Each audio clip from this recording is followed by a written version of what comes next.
All Hit Radio.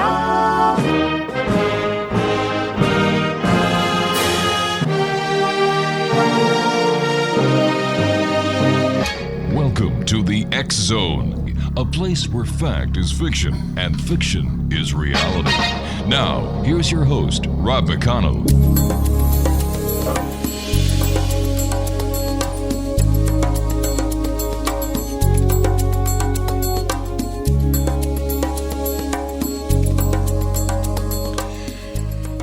Welcome back to the X Zone, everyone. My name is Rob McConnell. We're coming to you from our broadcast center in Hamilton, Ontario, Canada, worldwide on the X Zone Broadcast Network and our growing family of terrestrial and satellite programming providers.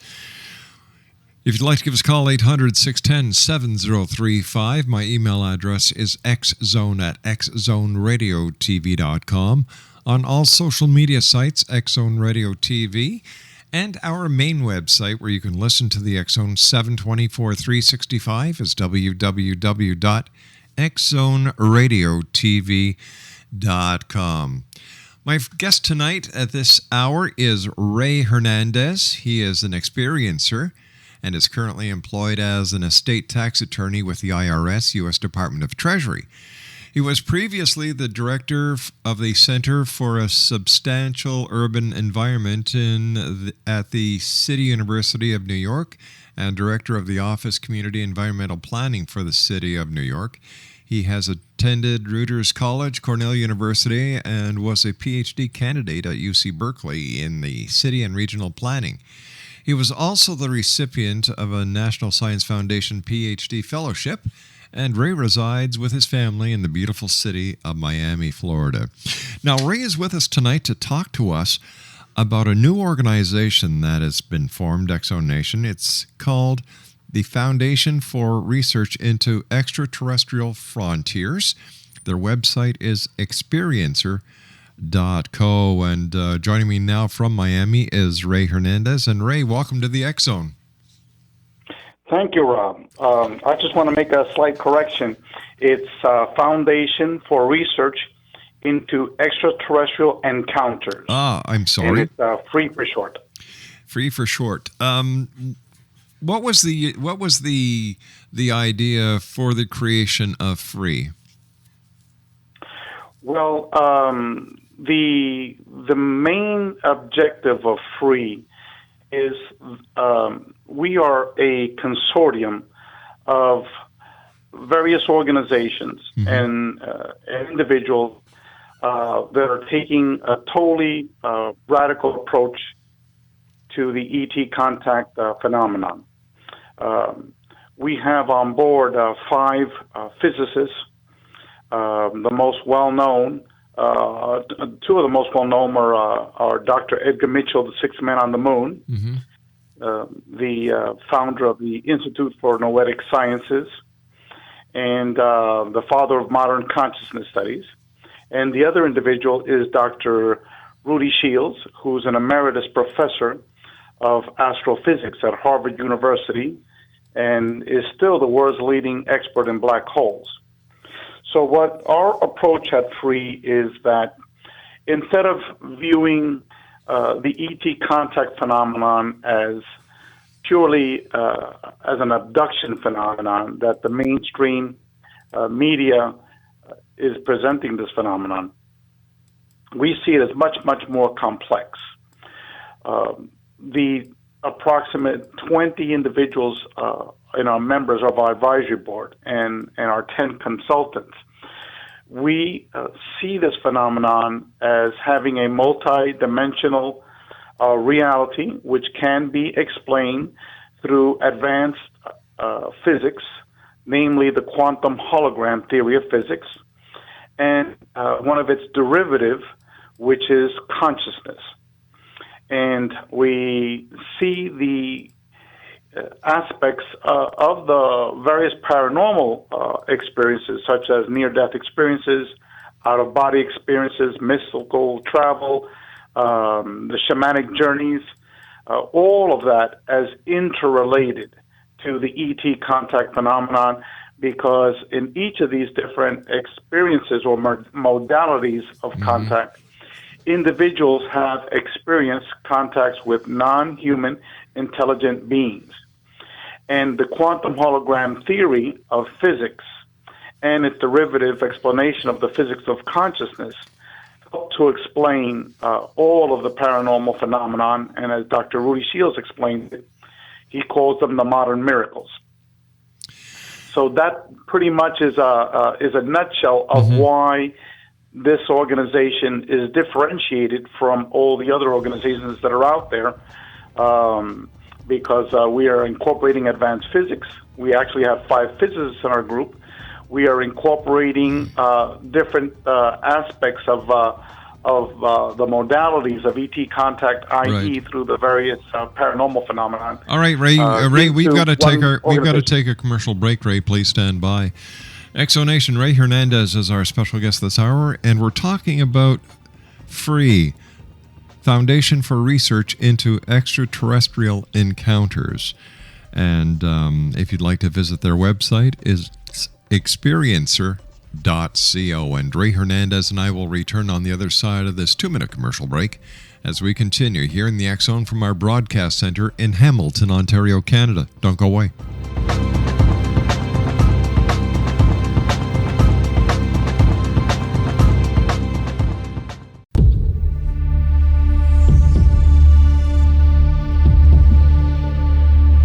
Exonation, Ray Hernandez is our special guest this hour. He is with FREE.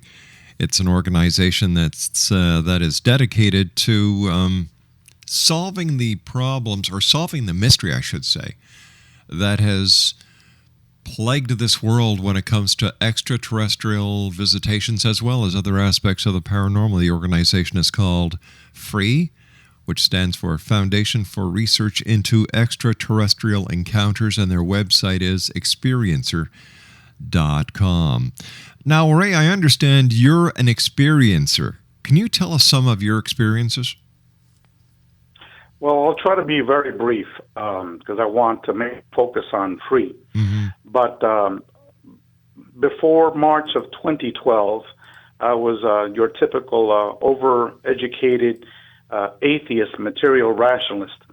I never had paid any particular attention to the topics of ufology or the paranormal, or really anything spiritual. And back in March of 2012, my wife and I had an encounter in our living room with a plasma energy being, which healed our Jack Russell Terrier, who the night before was totally paralyzed, and we were going to be putting her to sleep that same day. The very next day. And it controlled both of our minds. I won't go into those details, but and then my wife began seeing very large crafts for several months afterwards. In one particular incident, it was witnessed by her entire family when she went to visit them in Mexico. And in August of 2012, myself, together with my then 10-year-old daughter and 3 other adult witnesses, we saw a huge stadium-sized craft literally 50 feet away from us on top of our neighbor's house. And we saw that for approximately 45 minutes. My daughter and I saw it for 45 minutes, and my friends saw it for about 20 minutes. And it was semi-translucent, and it was composed of thousands and thousands of oblong lights, which then, after my friends began trying to come up with possible scientific explanations of what they were seeing, the lights patterns completely changed to thousands and thousands of very large stars that were blinking on and off in a fraction of a second. So then after it made that transition, then it was no doubt what the structure was, and it was a cloaked craft. And it was huge. It was like the size of a football stadium. And it was literally 50 feet from us, and it was approximately maybe 10 feet. The bottom of it was 10 feet from the roof of our next neighbor's house. And then there are many other experiences similar to that, but those are just two examples of some of the crazy experiences that we've gone through. So tell me about how Free was actually formed. Who had the idea? Who went out and actually recruited all the different members? Well, again, this is a very lengthy story, but again, I'll try to be very, very brief. I had a download, or an ET telegram, I called it, when I was in the middle of a traffic jam. Mm-hmm. And I saw a video associated with it. And what the download was that I needed to form an organization discussing the relationship between ETs, the spirit world, and quantum physics. And then I am not a math person or a physics person, so I was totally bewildered at that time, and I called my only friend that is an experiencer at that time, and at 8:30 in the morning, I called her up and I told her what had happened, and she just said, don't freak out. I've had something similar to this before. And then that same night when I got home, I got an email from Mary Rodwell, who's one of the world's most famous ET contact researchers. She's extremely well known in England and in Europe. Not so much in the U.S. because most of the time she spends out there in England and in the rest of Europe, but she resides in Australia. And so she said, "Dear Ray, I'm sorry I'm answering this email 6 months late, but I just found this email." And it was an email that I had sent to her like about 6 months ago about the experience that my daughter, myself, and my three friends had seen that huge craft outside a house. Then I responded by saying, this is what happened today. And so at that point she said, well, we need to talk because I've never heard, someone having such a close encounter with such a large craft for such a long time. And then we talked on Skype, and then she told me that she was a very dear friend of Dr. Rudy Shields, who's a retired professor of astrophysics at Harvard. And then the very next day at 9:30 in the morning, this professor called me. And then at that time, he told me that I needed to form this organization, to be creative, to figure something out, and that he would be my scientific advisor. He then also gave me the telephone number of Dr. Edgar Mitchell, who was his mentor. Right. And he told me that he would call Edgar Mitchell up as well, which he did. And then I managed to call Edgar up later on, and then Edgar invited me to his house. So the communications that you received, where did they come from? What's the origin of these communications? And let me ask you this, Ray, because the size of the UFO that you described that was seen hovering over a house the size of a football field stadium, 10 feet from the roof, 50 feet from where you were standing, did anyone else in the neighborhood see this craft? Did anyone take a picture? Well, first of all, to respond to the where this thing came from, this message, I have no idea. Okay. It wasn't like a voice of someone else. It was like my own voice that was inside my head, very loud and very clear. So I knew it wasn't a thought. It was a distinct message because it was very lengthy. But it was like a thought, that came into my mind. So it's not like what one might think that, it's someone else's voice that's beaming in your head. No, it wasn't like that. And plus there was a video of like a spinning wheel spinning all around, and I was in the middle of it, and it had spokes, and inside all of these spokes were different paranormal phenomenon. And what was holding everything together was quantum physics. And in terms of what happened outside the house, first of all, part of our consciousness was controlled. We don't have enough time to explain, all the details of it. But basically, we were sort of in a semi-hypnotized state because we were not conscious of the reality of the true reality of that UFO out there. We were chatting like you and I are chatting now. But for example, my friend, after watching this thing for 15 or 20 minutes, all of a sudden they said, "Oh, we got to go. We got to leave." And they left, and I didn't even question their leaving. I didn't even question, you're watching a once-in-a-lifetime experience, and you got to go? That's crazy. Everyone had their cameras, including the 17-year-old, which is their daughter. Right. Teenagers are always with these with their cell phones. Yeah. The neighbor that lives right underneath the house where this thing was taking place, they turned on their lights from their living room because they saw these 5 people that were just looking above their roof, for all this time, and they had their light on for like a minute or two, and then they turned it off. Now, the logical thing to do would be, knock on his door and say, "Pablo, get the hell out. Look what's on top of your roof." That didn't even come into my mind. Also, after my friends had left, my daughter and I stayed watching this for another 15 minutes. And then all of a sudden, I felt like I was being attacked by mosquitoes. And I was wearing shorts and I was flapping my legs. Right. And so then I grabbed my daughter and I said, "Come on, Scott, these mosquitoes are killing me. Let's go inside." So we went inside the house, and meanwhile, this thing was still going on outside. This 4th of July fireworks, light show. And so 5 minutes after we got inside, my daughter goes to me, "Daddy, there were no mosquitoes outside." And all of a sudden, it's like the hypnotist said, "Wake up, kid. We're done with you." Right. And all of a sudden, I woke up to the reality, holy cow, what the hell just happened? So I grabbed my video and my camera.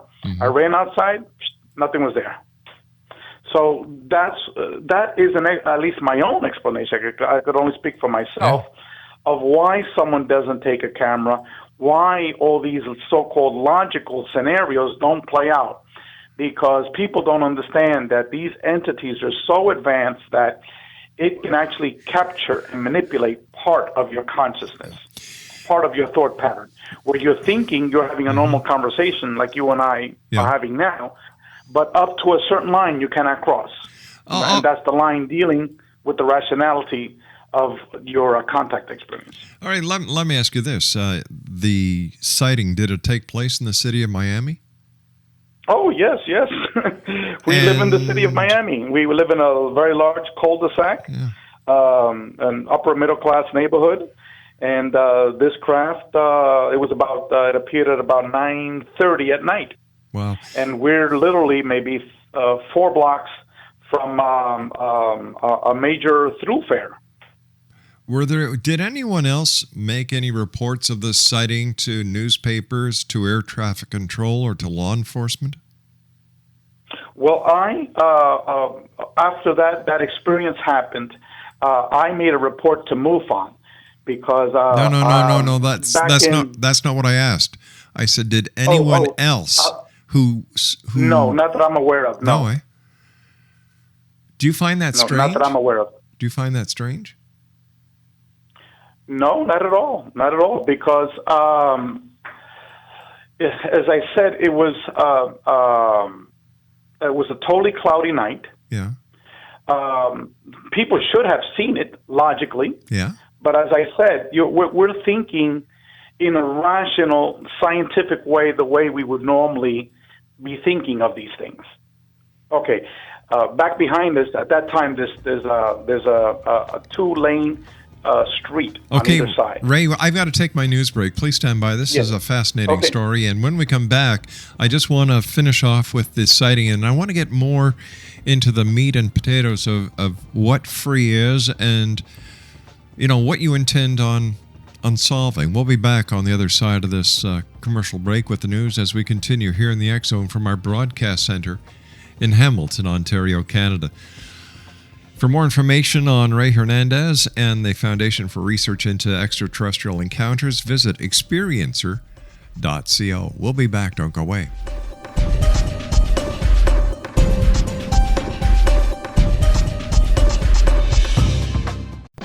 I'm Rob McConnell, and welcome to the X Zone, a place where fact is fiction and fiction is reality. Today on the X Zone, are people really being abducted by aliens?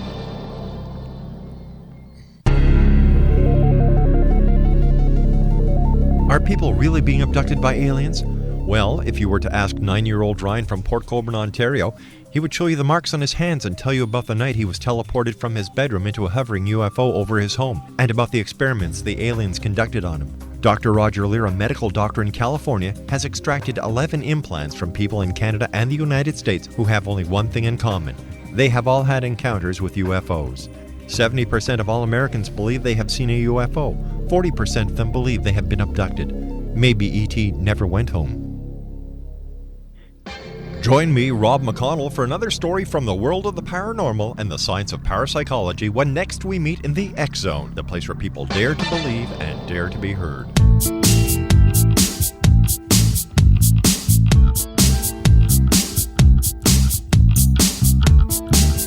Welcome back, everyone. Ray Hernandez is our special guest this hour, and Ray is telling us about an organization that he founded after receiving a message from extraterrestrials.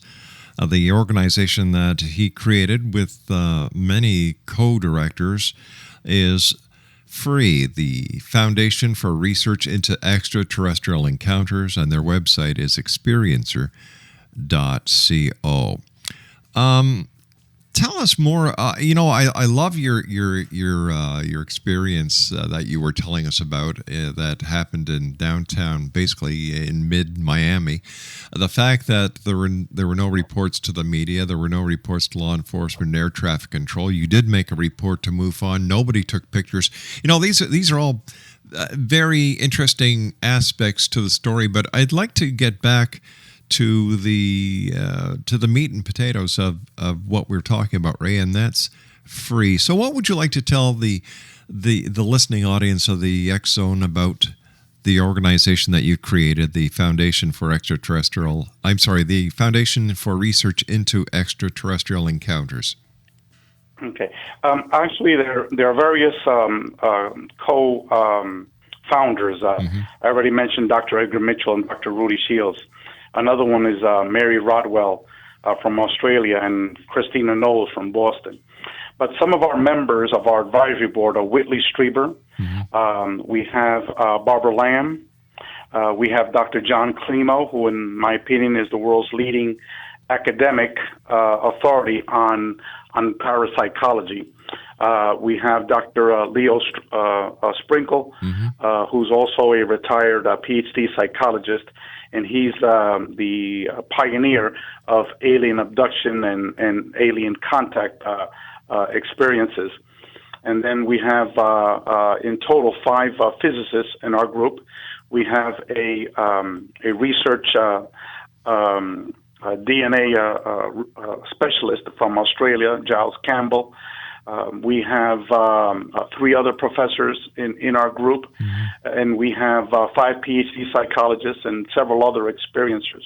Okay, so you've got a lot of academia there, no two ways about it. But how is your organization going to be different from any other organization out there, and how do you expect to gain the success that no one else has been able to gain so far? Well, one project that we're doing is we're doing the first ever long-term academic research study on the ET contact phenomenon. And that project is being chaired by these two retired professors of psychology. John Climo, as I said a little bit about his background, he has chaired over 200 PhD dissertations. And then to support him, we have 12 of the world's best researchers in this phenomenon. Whitley Strieber, Kathleen Martin from MUFON, Denise Stoner from MUFON, Craig Lang from MUFON, and some of the other names that I mentioned before. And we have a survey embedded in our website, and we're in the process of developing many other secondary research instruments. We have 30 interviewers, which are going to be interviewing the individuals that responded to the initial survey in our website. And this is going to be the first ever long-term study of individuals that have had contact with non-human intelligent beings. So that's one thing that differentiates us. Secondly, let's just stop here and just I've got a couple of questions I'd like to ask you about this survey. Surely. Is this survey going to be done in association with any recognized school of learning? Yes. Dr. John Climo is a professor. Oh no! That's San not Francisco. that's not what I'm asking. Are you going to be doing this survey in conjunction with a university, for example, MIT, Yale, Harvard, UCLA, or is this going to be totally independent? If you could find me a university that would be willing to sponsor this study, we will approach them. But this is a totally taboo subject. First of all, the topic of UFOs, let alone individuals that have had contact with non-human intelligent beings. In and of itself is something that's not going to, at this point, not going to be able to have a collaboration. So Once we why have do you, our findings? Why do you let me answer, please? I beg your pardon? If you could let me respond. Once we have our initial findings, then the strategy is to approach various institutions that are doing studies on transpersonal psychology or other similar areas to then make co-relationships with these universities. Oh, so okay. This is just the first step. All right. So why don't you think established and credible schools of learning don't take ufology seriously? Because there isn't sufficient data. There's been very little in terms of the ET contact phenomenon. The various professors that I mentioned, Leo Sprinkle and John Climo, are two of the very few academics that you can count on your hand that have actually done any type of academic research on this phenomenon. We have two out of the 6 or 7 academics that have done research in this area. And what we're going to be doing is basically doing a comprehensive study of this phenomenon, which has never been done before. All right, so tell me, if these other people who are PhDs or whatever qualifications they have that are academics, if they have done research into this, what have their findings been up to date? They have done minimal research on this topic area, and the research that has been done has not been able to be published in any reputable academic journals because they have all refused to publish this because they do not even accept this phenomenon to begin with. Dr. John Mack's book, for example, his research, he wasn't able to even publish his studies in reputable academic studies, and he was a tenured Harvard professor at Harvard Medical School, a psychiatrist. I understand that. I understand his credentials. Yeah. I've had the pleasure of speaking to Dr. Mack in the past. But once again, my question is, if this topic is so prevalent as it is to the few believers that are out there, and if there was enough information to substantiate the claims that are being made by experiencers, those who see it, alien abductees, implants, and so on, why haven't the credible universities, learning establishments, and members of the scientific community taken this task on to actually investigate to the fullest possibilities that the UFO phenomenon is real and not a psychological condition? Very easy responses. A professor will not tackle this task because he will not get tenure. He will not be able to publish any of his findings anywhere. And if you wish to get tenure as an academic professor, it's publish or perish. Very simple response. All right. So why are the people who are joining your organization or being co-directors, why are they willing to put their reputations on the line? Because all of them are retired. All of them have been professors and have published hundreds of papers on black holes, on quantum physics, or transpersonal psychology, etc., the standard mainstream literature, and now they can do what they really want to do.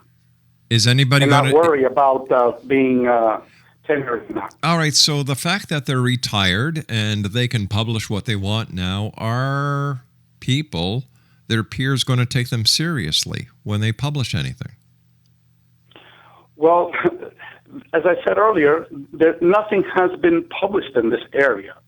So this is a long-term process of educating individuals that this is a real phenomenon, that there's actually 5 physicists, all these scientists backing it up, and that there's actually advanced physics backing up this phenomenon of a quantum hologram and people having contact with non-human intelligent beings through this process. Yes, but these are people within your organization who all have a common goal. We're not looking at quantum physicists around the world or psychologists around the world getting on board to be part of this.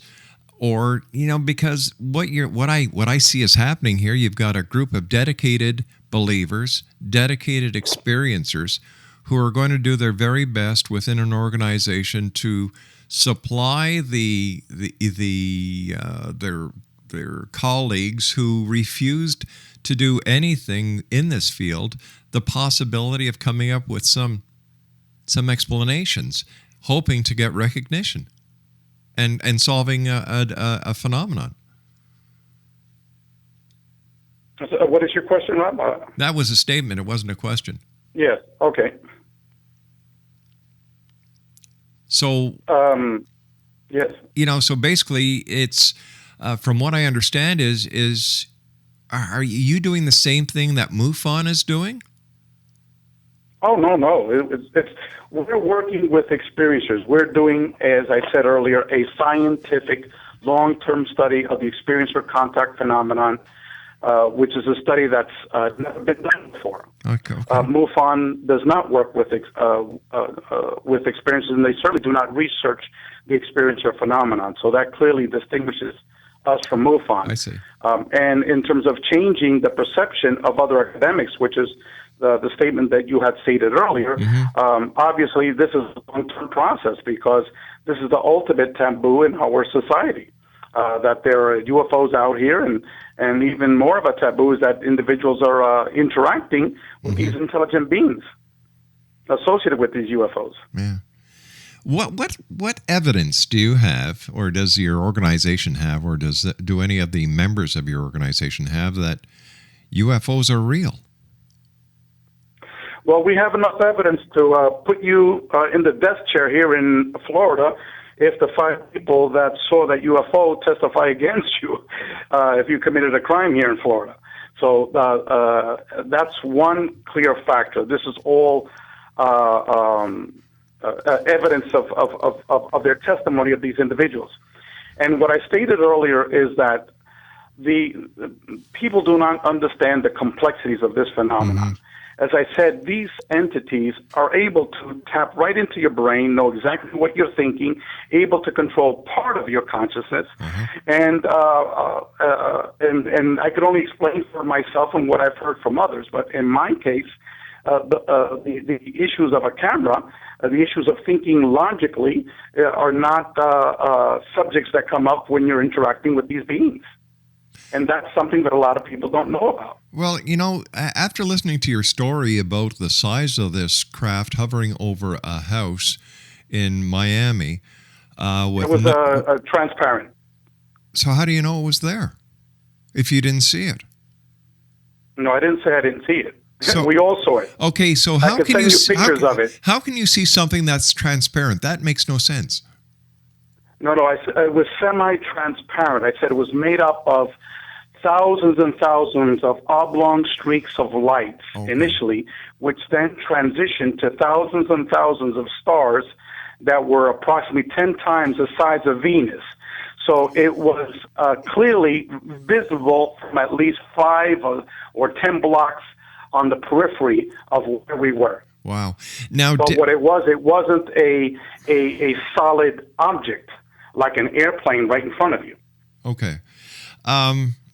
So how would the members of FREE investigate this, or how would they approach this in a scientific manner to explain what you saw?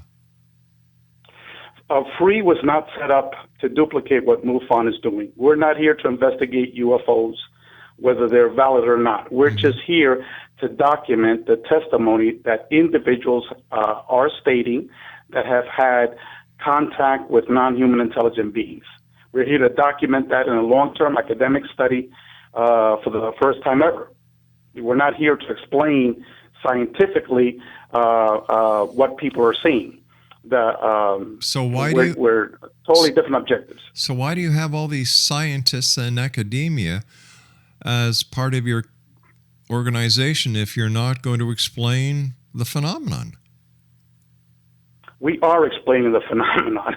We're explaining the individuals that have interacted with these beings from the very beginning to the very end, and we're documenting that for the first time in a comprehensive study through surveys and lengthy interviews. And the physicists are involved in all of the experiencers themselves. I see. These are people who have graduated from MIT, from Harvard, University of Chicago, Oxford, Caltech.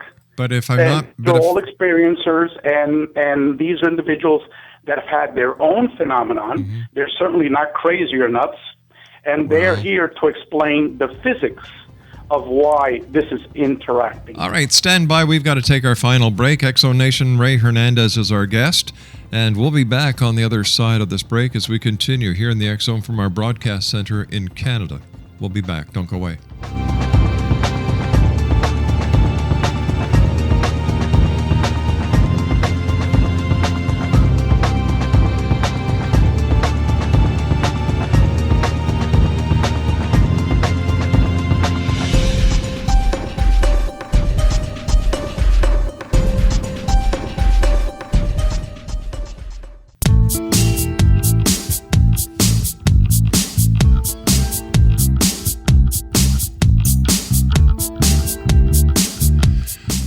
Ray Hernandez is our guest. Experiencer.co is the website. Now, Ray, is this is the research that you people are going to be doing in your scientific survey or research? Is it going to be just in the United States, or is it going to be open to the rest of the world?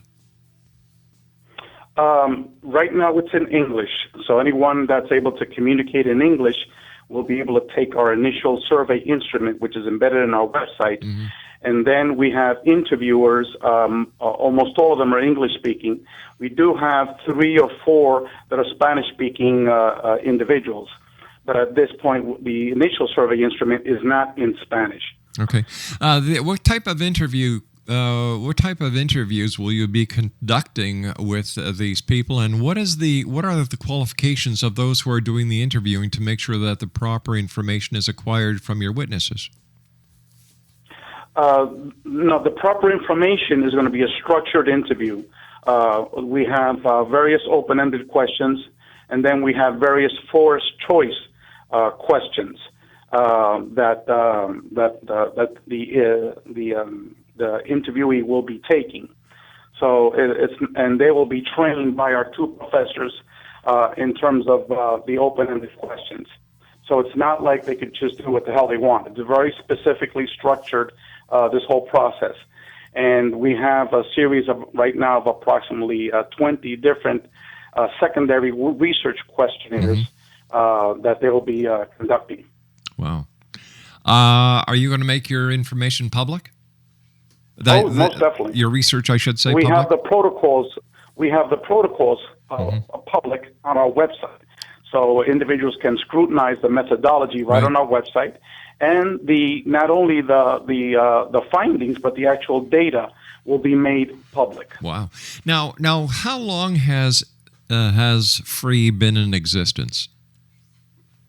It's been in existence approximately a year, but our website was only published as of September 1st of this year. Ray, what is the message you'd like to get to the X-Zone listeners tonight? To go to our website, experiencer.co. There you'll be reading by many PhD academics from numerous fields, providing a diversity of explanations and discussions about this phenomenon. You'll also be hearing stories by experiencers telling their own individual stories. We have an experiencer forum, so if anyone has had any type of contact with non-human intelligent beings, they could go to that forum and share their stories. And we also have various types of support projects, like an experiencer buddy, if you need someone to talk to through these experiences. All right, So Ray. it's a wide array of different projects. Ray, I want to thank you so much for joining us. Our time is up for tonight. And let me see, Ray Hernandez, experiencer.com, Foundation for Research into Extraterrestrial Encounters.